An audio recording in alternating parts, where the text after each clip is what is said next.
Bismillahirrahmanirrahim. Assalamu alaikum, dear students. A very warm welcome to Rifa International College. My name is Rahil Ahmed, and today we are going to discuss chapter number 12, Business Presentation. This is a new chapter, and we will have something very different in this chapter. We will understand that today that presentation in a business and its importance, and also the different types of presentation in business, how it affects the minds of the receivers and customers. All these things that today we are going to discuss. So my dear students, be ready for it and try to understand. So let's start, as we have the tradition that before going dive into the topics, we will have to see the objective. And the very first objective of today's chapter 12, business presentation, the very first objective is recognize various types of business presentation and discuss two important first steps in preparing. So let's start. Before going to explore the topic deeply, we will have to once again understand the beginning, or you can say we will have to start from the very basic point of view, and that is preparing effective business presentation. That what is business presentation is actually. So at some point, however, all business people have to inform others or sell an idea. A number of time there comes a situation when someone want to give some idea to other people to understand him. On the other hand, such informative and persuasive presentations are often conveyed in person and involve audience of various sizes. If you are like most people, you have some apprehension when speaking in public. So whenever talking to public and in a group of people, to present something in front of them, one must have some sort of skills. One must have some sort of information regarding how to present some sort of idea in front of a people or public, or sort of, you can say, a group of people. And for that, one must know that about the people, their ideas, their thinking, the customers where he is going to present, or maybe the people where he is going to present things. The next thing is that's normal, and good speakers are made, not born. Of course, those speakers who are experienced, have some skills, know how to make his customers or listeners active. They not make them bored. The good news is here that you can conquer the fear of public speaking and hone your skills with instructions and practice. One can polish. Hone means polish here. One can hone and polish his skills of talking and speaking in front of people. तो इसमें सबसे important, once again I would like to make things clear to everyone by presenting in, और maybe presenting in such a way so that के आप लोग जो है इस चीज़ को अंडरस्टैंड कर पाएँ. सो माय डियर, इसमें ये बात ये समझने की है कि इसको अगर overall in a very simple way अगर मैं आपके सामने प्रेजेंट करूँ तो ये हो जाएगा कि किस तरह से कि आप पब्लिक स्पीकिंग जो है वो आपके लिए इम्पॉर्टेंट होगी. इसमें यही वंस अगेन ये बात आ जाएगी कि ओरल प्रेजेंटेशन आपकी कैसी है, और प्रेजेंटेशन आप कैसे कर सकते हैं, आप डिस्कशन कैसे कर सकते हैं, how to entertain people, not make them bored by presenting your new idea in such a way so that it will be very helpful to them and interesting and intriguing them to listen each and every word, and then make them stimulate them to do a little action, ultimate your goal. तो इसके लिए जो है वो हमें we will have to move another point. Understanding okay so there will be a little you can say थोड़ा सा इसमें इशू होगा कि आपको क्लियर में भी जो हेडिंग्स हैं उसकी वो आपको ना नज़र आ रही हो. मेरा कहने का मतलब ये है कि यहाँ पर शायद कुछ कटिंग आपके सामने आ रही हो, तो मैं इसको क्लियर करता जा रहा हूँ आपके सामने. अंडरस्टैंडिंग प्रेजेंटेशन टाइप्स, कि प्रेजेंटेशन की ये समझ लें कि कितनी टाइप्स हैं जो नॉर्मली हमें फेस करनी पड़ती हैं. A common part of a business professionals life is making presentations. Some presentations are informative, number one, whereas others are persuasive, number two, and then face to face, number three, and other visuals, and then some are performed before big audience, whereas others are given to smaller groups. Some presentations are elaborate or others are simple. So ultimately we have informative, persuasive, face to face, visual, simple and elaborative. Almost 5 to 6 जो है वो हमारे पास types आ जाती है presentations की, और ये हर businessman के और का जो है वो एम्प्लॉय के जो लाइफ का एक हिस्सा होती है कि जिसमें वो मुख्तलिफ़ किस्म की प्रेजेंटेशंस को जो है वो प्रेजेंट करता रहता है पब्लिकली, जो कि बहुत ही हेल्पफुल होता है, और उसको ये चीज़ को जानना पड़ेगा कि क्या इसकी इम्पोर्टेंस होगी. So knowing your purpose is getting ready for an oral presentation. Oral presentation के लिए जो है और उसको अंडरस्टैंड करने के लिए आपको कुछ बातों का जो है वो ध्यान रखना पड़ता है. इधर हमें for example regardless of the type of presentation you must prepare carefully to ensure that it is effective.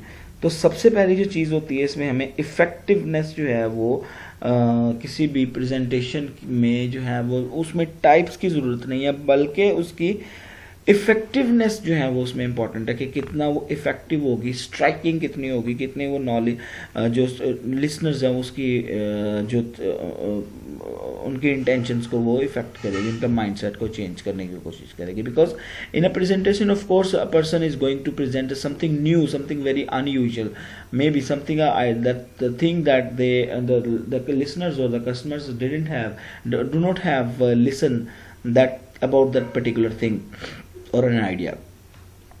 What do you want to your readers to your audience to believe, remember or do when you finish. तो इसमें 3 चीज़ें भी होती हैं, 3 चीज़ें ख़ास तौर पे होती हैं कि आप क्या चाहते हैं कि आपके रीडर्स जो हैं वो जी किस चीज़ पर बिलीव करें, किसको याद रखें, और अल्टीमेटली एट द एंड वो जो आप चाहें उसको वैसा करें. Am all parts of your talk towards your purpose. तो जितनी भी गुफ्तगू हो one must think about the purpose and to forward it towards your purpose. Do you want to sell a health care program to a prospective client, or do you want to persuade management to increase the marketing budget? तो इसमें कुछ भी हो वो आपको क्या करना है, आप whatever you are doing to आपको अपने you must have some proper goal or a purpose, and you will have to stick to it, and you will have to present everything according to your goals and so that you achieve your goal at the end of the presentation. So whether your goal is to persuade or to inform, you must have a clear idea of where you are going. और इसके लिए when we talk about that कि हमें कहाँ जा रहे हैं, हम क्या करने जा रहे हैं, चाहे परसुएट कर रहे हैं या इन्फॉर्म कर रहे हैं, इसकी चीज़ का नहीं है, लेकिन हमें ये जाना ज़रूरी है कि हम करने क्या जा रहे हैं. तो नो योर ऑडियंस, जब हम ये जान लेते हैं तो क्या करने जा रहे हैं, तो हमें अपनी ऑडियंस के बारे में जानना पड़ता है कि हम किस तरह की ऑडियंस को, किस तरह के सोशल स्टाटा के लोगों को जो है वो हम हिट करने जा रहे हैं, टॉक करने जा रहे हैं. तो उसके लिए जो होगा वो हमें सबसे पहले अपनी ऑडियंस के बारे में जानना पड़ेगा, अपनी ऑडियंस के बारे में एक प्रोफाइलिंग बनानी पड़ेगी, उनके बारे में इंफॉर्मेशन सारी जो गैदर करनी पड़ेगी ताकि उसके मुताबिक प्रेजेंटेशन प्रिपेयर कर सके. ऑडियंस फ्रेंडली या न्यूट्रल या अनइंटरेस्टेड होगी या हॉस्टाइल किस्म की ऑडियंस होगी. It does not mean hostile कि वो आपको जो है वो आपको हिट करेगी या आपको बहुत ज़्यादा जिसे कहते हैं कि एग्रेशन या पर अटैकिंग मूड में होगी, नहीं, it does not mean hair, it means here, sorry, it means here that कि वो ऐसी ऑडियंस हो कि जो आपकी बात ना सुनने के लिए तैयार हो और वो ऑलरेडी कनेक्टेड हो ऐसे एक्टिविटी में या उन आप कह सकते हैं कि प्रोडक्ट्स में जो उनके लिए ज़्यादा फ़ायदेमंद हो, और आप अपनी प्रोडक्ट जो है वो उसकी रिप्लेसमेंट चाह रहे हो। उसके बाद वो समटाइम ऐसा भी होता है कि ऑडियंस फ्रेंडली है, आपके ऐसे क्लाइंट्स जो आपके ऑलरेडी जो है वो लिंक्स क्रिएट हो चुके हुए हैं, ऐसी ऑडियंस है, या कुछ न्यूट्रल सॉर्ट ऑफ ऑडियंस है जो या कुछ ऐसी भी हो सकती है कि अनइंटरेस्टेड ऑडियंस है। और how to gain credibility, of course one will have to once again when we talking about a credibility, तो वो प्रेजेंटेशन करते वक्त one must be very honest, one must be very fair and ethical, and also he knows the norms of a society that one should not do any illegal activity, any sort of thing that can goes against that can go against his own personal credibility as well as companies। तो ये इन चीज़ों को मद्देनज़र रखना पड़ेगा। And fourth point हमारे पास कि how to relate this information to their needs, कि आपको ये भी अंदाज़ा रखना पड़ेगा अपनी ऑडियंस के मतलब कि उन्हें क्या इन चीज़ों की ज़रूरत भी है या नहीं है, क्या उनकी नीड्स के बरक्स वो पूरी उतर रही हैं जो आप प्रेजेंट कर रही हैं। तो उसके बाद है कि how to make them remember your main points. तो time and again during your presentation you must make it clear to everyone that you people have to understand these points, right? So these are few steps that these are few questions that can be considered to know your audience while presentation or while presenting any presentation and going to present any presentation or making any presentation। so इन सारे कामों के अंदर आपको अपनी जो है वो अपने अपने ऑडियंस के बारे में जो है वो मालूमात ये रखनी होंगी। And then of course second जो है वो ऑब्जेक्टिव हमारा जो होगा वो ये है कि explain how to recognise the introduction, body and conclusion. तीन चीज़ें जो हैं वो प्रेजेंटेशन में जब हमें अपनी, देखिए दो चीज़ें हमने यहाँ की हैं, एक तो हमने ये किया कि नो योर पर्पस, हमें अपना पर्पस पता चल गया कि हमने प्रेजेंटेशन को, ओरल प्रेजेंटेशन या किसी भी तरह की प्रेजेंटेशन क्यों करनी है। नंबर टू, हमें प्रेजेंटेशन करने के लिए अपनी ऑडियंस के बारे में जानना है, जो कि पहले दो स्टेप्स थे, मेजर दो स्टेप्स थे जो हमने पहले ऑब्जेक्टिव में जिसको हमने अचीव किया। अब तीसरे सेकेंड ऑब्जेक्टिव में हम ये चीज़ देखेंगे कि explain how to organize the introduction, body and conclusion, as well as how to build an audience rapport in a presentation। so let's move to that objective, to understand that objective, second objective। The second objective, first organizing content, and organizing content में हम सबसे पहले करेंगे capturing attention in the introduction। Introduction में जब हम introduction में उनकी अटेंशन को कैच कर लेंगे, उनकी अटेंशन को गैदर कर लेंगे, they are ready to listen you and they are ready to accept your idea।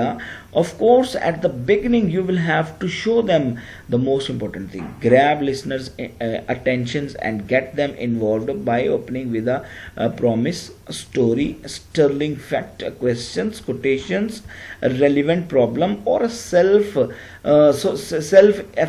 efficiency, self effacing story or some other tactic। देखिए ये सारी टैक्टिक्स बताई गई हैं कि कौन कौन सी है जिससे आप किसी भी तरह से ऑडियंस को एट द बिगिनिंग आप कैप्चर कर लेते हैं। Okay, we can called it a indirect strategy as well also, ठीक है।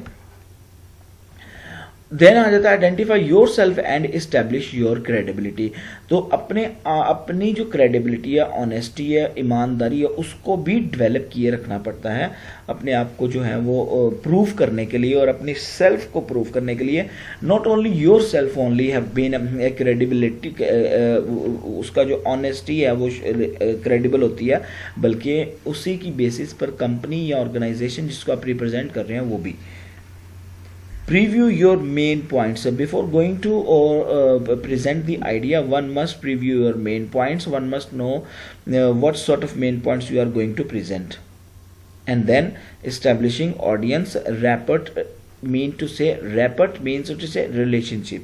Rapport means relationship once again.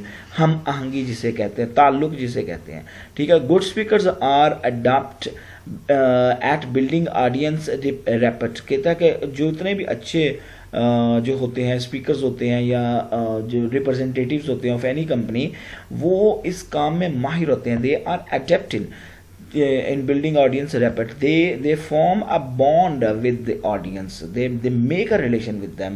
They entertain as well as inform. ना सिर्फ वो entertain करते हैं बल्कि वो inform भी करते हैं. How do they do it? वो किस तरह ये कैसे करते हैं? From observations of a successful and unsuccessful speakers, we have learned that the good ones use a number of verbal and non-verbal techniques to connect with their audience. ठीक है जी. और वो टेक्निक्स क्या है? Let's see it. Sending positive non verbal messages.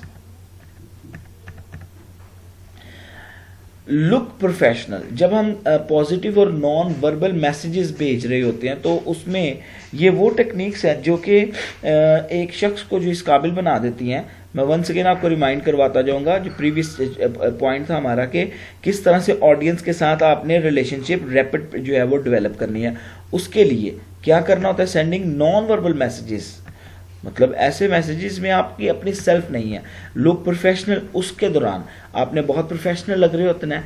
Animated, और अगर आप specially face to face talk कर रहे हैं तो एनिमेट योर बॉडी. आपके बॉडी जेस्चर जो है, आपका बॉडी रिप्रेजेंटेशन, बॉडी की जो रिप्रेजेंटेशन है लोगों के सामने वो एक्यूरेट होनी चाहिए. Punctuate your words accurately. And of course, use appropriate eye contact with each and everyone. Try to talk and try to make eye contact with each and everyone. Get out from behind the podium. और पर्दे के पीछे रहने की ज़रूरत नहीं होती. One must come up from the very thing. Very facial expressions, और जो आपके फेशियल एक्सप्रेशंस हैं वो भी बहुत दफ़ा जो है वो वेरी कर रहे होते हैं वो भी डिफ्रेंशिएट कर रहे होते हैं और आपकी ज़ात को जो है वो जो है किसी हद तक जो है वो चेंज कर रहे होते हैं. आपकी ज़ात की रिप्रेजेंटेशन जो होती है वो बयान कर रहे होते हैं. And so, learning objective number 3, understand, that is once again, actually there is a mistake there. It is known as understand. Underived नहीं है, underived भी नहीं है, understand है. It is understand. So please don't make yourself confused. Understand visual aids and how to avoid ineffective PowerPoint practice. इसके लिए देखें understanding contemporary visual aids. Before you make a business presentation consider this wise proverb. देखें इसमें एक proverb रखी गई है जो बड़ी ही इम्पॉर्टेंट है और आपके जो है वो आपको सुनने के काबिल है कि और tell me I forget, somehow show me I remember, involve me I understand. Your goals are as a speaker are to make listeners understand, remember and act on your ideas. तीनों चीज़ें इसमें पाई जाती हैं. क्या कि जो लोग भूल चुके हुए हैं उसको याद करवा दिया जाए, उनको इन्वॉल्व करवा दिया जाए और उनको इस तरह से इन्वॉल्व करवाया जाए कि वो कभी उसको वो अंडरस्टैंड कर ले, भूले ना उनको कभी भी. और अल्टीमेटली क्या होता है कि वो आपके काम के जब वो इन्वॉल्व हो जाते हैं तो वो एक्ट करते हैं जो आप चाहते हैं, तो आपका आइडिया जो होता है वो कॉट ऑन हो जाता है. ठीक है. Good visual aids serve many purposes. They emphasize and clarify main points, thus improving comprehension and retention. They increase audience interest and they make the presenter appear more professional, better and prepared and more persuasive. तो अगर हम इन चीज़ों का ख्याल रखेंगे तो हम क्या कर पाएंगे? Understand the contemporary visual aids को कर पाएंगे, जिसमें हम क्या करते हैं बेसिकली कि परसुएसिव हो जाती है, प्रोफेशनल लगते हैं, बेटर प्रिपेयर्ड लगते हैं और हम जो है वो इंटरेस्ट जो है वो ज़्यादा बेहतर तरीके से लोगों में डेवलप कर सकते हैं, ऑडियंस में, और उनके साथ एक अच्छा कंप्रीहेंसिव रिलेशन जो है वो लोग जो है वो कंप्रीहेंड आसानी से कर पाते हैं, अपने पॉइंट्स को क्लैरिफाई आसानी से हो जाती हैं विजुअल एड्स की वजह से। सो building rapport like a pro, उसके लिए जितने ज़्यादा स्मार्ट वर्क करेंगे उतना ही ज़्यादा स्मार्ट जो है वो आपको रिस्पांस मिलने वाला होता है। ठीक है, तो रिलेशन बनाते वक्त हमें जब हम स्लाइड्स का रिलेशन स्लाइड्स बना रहे होते हैं टाइप्स ऑफ विजुअल एड्स के हवाले से, तो उसमें मल्टीमीडिया स्लाइड्स का भी होती है। टाइप्स ऑफ विजुअल एड्स की जब बात करेंगे तो मल्टीमीडिया स्लाइड्स आ जाएंगे सबसे पहले, फिर हैंडआउट्स आ जाते हैं और फिर जूम प्रेजेंटेशन आ जाती है। तो सबसे पहले हम बात कर लेते हैं मल्टीमीडिया स्लाइड्स की। As you all people know that multimedia slides are quite helpful in presenting any idea and where that is quite common nowadays. And जो आजकल as number of teachers and number of presenters वो जो है वो इसी technique को use किए हुए हैं। टीवी मॉनिटर या एलसीडी वगैरह पर जो है वो ये चीज़ें प्रेजेंट की जाती हैं with a little expertise and the right equipments. You can create a multimedia presentation that includes audio, videos, images and animation. ठीक है, इसमें हाइपर लिंक्स भी हो सकते हैं और describe in a next section. तो इसमें जो है वो मल्टीमीडिया जो स्लाइड्स हैं इसमें आप बहुत सारी चीज़ों को प्रेजेंट कर सकते हैं और ये मल्टीटास्किंग भी इसमें कई दफ़ा हो जाती है कि आप स्लाइड्स के साथ साथ आप वीडियोस भी शेयर कर रहे हैं और साथ में ऑडियोस भी चल रही होती हैं। उसके बाद एक तरीका ये भी हो जाता है कि हैंडआउट्स भी होते हैं। आपने हैंडआउट्स जो है वो डिस्ट्रीब्यूट कर देते हैं लोगों के साथ, जो कि एक काफ़ी पुराना और इफ़ेक्टिव तरीका होता है लोगों को इन्वॉल्व करने का। थोड़ा सा ज़रूर इसमें बोरियत ज़रूर होती है, लेकिन चूंकि उसमें लोगों को इस चीज़ की तरफ लेकर जाया जाता है कि वो रीड करें पर्टिकुलर इंफॉर्मेशन को, जिससे ये होता है कि आप किसी हद तक जो है वो इन्वॉल्व कर देते हैं पर्टिकुलरली। जबकि दूसरी तरफ जो है जूम प्रेजेंटेशन की अगर हम बात करते हैं तो जूम प्रेजेंटेशन एक्चुअली ये होता है कि non linear 3D quality allows presenter to zoom in and out of a content to show the big picture और a specific detail. Attractive templates इसमें अवेलेबल होती हैं and ability to insert rich media and presentations are interactive and cinematic and also dynamic sort of presentations are often presented at a Zoom presentations। ठीक है, तो और ये cloud based होती है और इसमें ये हम कह सकते हैं कि इंटरनेट एक्सेस तो रिक्वायर्ड होता है। जो और इसमें जो एडिटेड की इमेजेस हैं, जो इमेजेस हैं उनको एडिट करने के भी जो है वो अवेलेबिलिटी होती है। तो that is all these three things are quite common and quite जो है वो ज़रूरी आजकल कॉमन है, काफ़ी ज़्यादा जो यूज़ भी हो रही हैं कि किस तरह से लिंक जो है वो हम क्रिएट कर सकते हैं मुख्तलिफ जो है वो ज़राए के ज़रिए के लोगों के साथ। और इसमें नेक्स्ट पॉइंट आ जाता है moving beyond power point bullets. अब पावर पॉइंट से भी लोग जो है वो आगे बढ़ चुके हुए हैं। Few business people would like to do without the razzle and dazzle of the colourful images to make the PowerPoint make their points. मतलब वो पावर पॉइंट जैसे कि आपके सामने प्रेजेंट की भी जा रही है वो उनसे भी बियॉन्ड जाने की कर काम करते हैं। वो कैसे कि do work beyond bullets and points. वो बुलेट्स और पॉइंट्स को भी जो है वो उनको खातर में नहीं लगते। वो क्या करते हैं, यूज़ प्रेजी और स्लाइड्स रॉकेट। ये दो किस्म के नए एक जो है वो वे हैं प्रेजेंटेशन के। जो एक सॉफ्टवेयर प्रेजी है और एक स्लाइड रॉकेट है that is big competitor against power point. तो इसको इंशाल्लाह हम जो है नेक्स्ट फेज़ में डिस्कस करेंगे। आने वाले दिनों में जो है वो इस पर एक डिटेल डिस्कशन होगी इंशाल्लाह। तो मैं इसका सिर्फ इतना ही यहाँ पर आपको आइडिया दूंगा कि जो पावर पॉइंट और Prezi rockets are required some knowledge of the sound design and principles covered in the next in a particular way. तो उसके लिए जो है वो विजुअल जो है वो बहुत रिच होती हैं और उसकी रिप्रेजेंटेटिव बड़ी रिच होती है। वो उसमें वर्चुअली लोग जो है वो इन्वॉल्व होते हैं और वो उसमें बुलेट्स और लिस्ट वगैरह जो होती हैं वो उसके बगैर होती हैं। मतलब that is completely different and a new thing. Hopefully you people understand what has been presented to you. Thank you very much for watching and listening. Allah Hafiz.